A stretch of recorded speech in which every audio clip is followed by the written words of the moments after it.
వరదలతో నష్టపోయిన ప్రతి కుటుంబానికి 16,500. ఉన్నత స్థాయి సమీక్షలో మంత్రి పొంగులేటి వివరణ. డిఎస్సి అభ్యర్థులకు ఏపీ సర్కార్ తీపి కబురు. 3 నెలల శిక్షణకు ఒక్కో అభ్యర్థిపై 25,000 ఖర్చు చేయనున్న సర్కార్. ప్రజాపద్దుల కమిటీ చైర్మన్ అరికపూడి గాంధీ, అంచనాల కమిటీ చైర్పర్సన్ గా పద్మావతి రెడ్డి, ప్రభుత్వ రంగ సంస్థల కమిటీ చైర్మన్ గా కె శంకరయ్య. చంద్రబాబుకి చాదస్తం ఎక్కువైంది. వరదొచ్చినా బురదొచ్చినా జగనే అంటున్నాడు పూతిన మహేష్ ఎద్దేవా. భద్రాచలం వద్ద పెరుగుతున్న గోదావరి, మొదటి ప్రమాద హెచ్చరిక జారీ.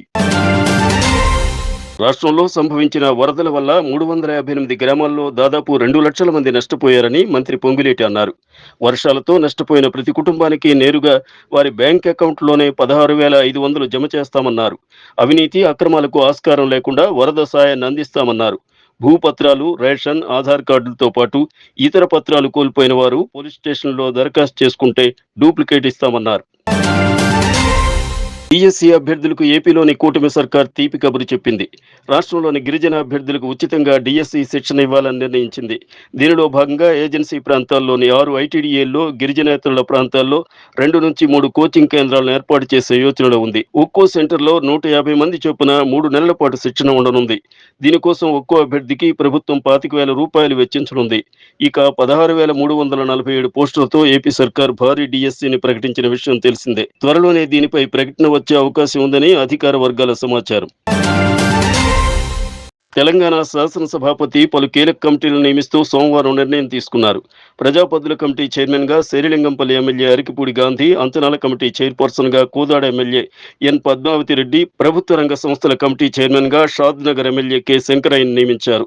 సభ్యులుగా పలువురు ఎమ్మెల్యేలు, ఎమ్మెల్సీలను నియమిస్తూ అసెంబ్లీ కార్యదర్శి నరసింహాచార్యులు బులెటిన్ విడుదల చేశారు. ఏపీ సీఎం చంద్రబాబు నాయుడుపై వైసీపీ నేత పూతిన మహేష్ విరుచుకుపడ్డారు.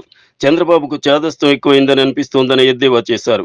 అందుకే వరదొచ్చినా బురదొచ్చినా ఆఖరికి ప్రపంచం మీద కరోనా మహమ్మారి వచ్చినా కారణం వైఎస్ జగనే అని మాట్లాడుతున్నారని విమర్శించారు. కురుస్తున్న వర్షాలు తెలుసు, కట్టలు తెంచుకుంటున్న కృష్ణానది తెలుసు, అయినా సరే విజయవాడ మునిగే వరకు అసలు ఏ వాగులు ఎక్కడెక్కడ ఉన్నాయో ఈ ప్రభుత్వానికి తెలియలేదని పూతిన మహేష్ విమర్శించారు. వరదకు ముందు చేయాల్సిన పనులు చేయక, ముంపు ముంచుకొచ్చాక, ప్రజలు నీట మునిగాక చిర్రెత్తిన ప్రజలను శాంతిపరచడానికి ఆయన రోడ్ల మీద బోటుల్లో తిరుగుతున్నారని అన్నారు.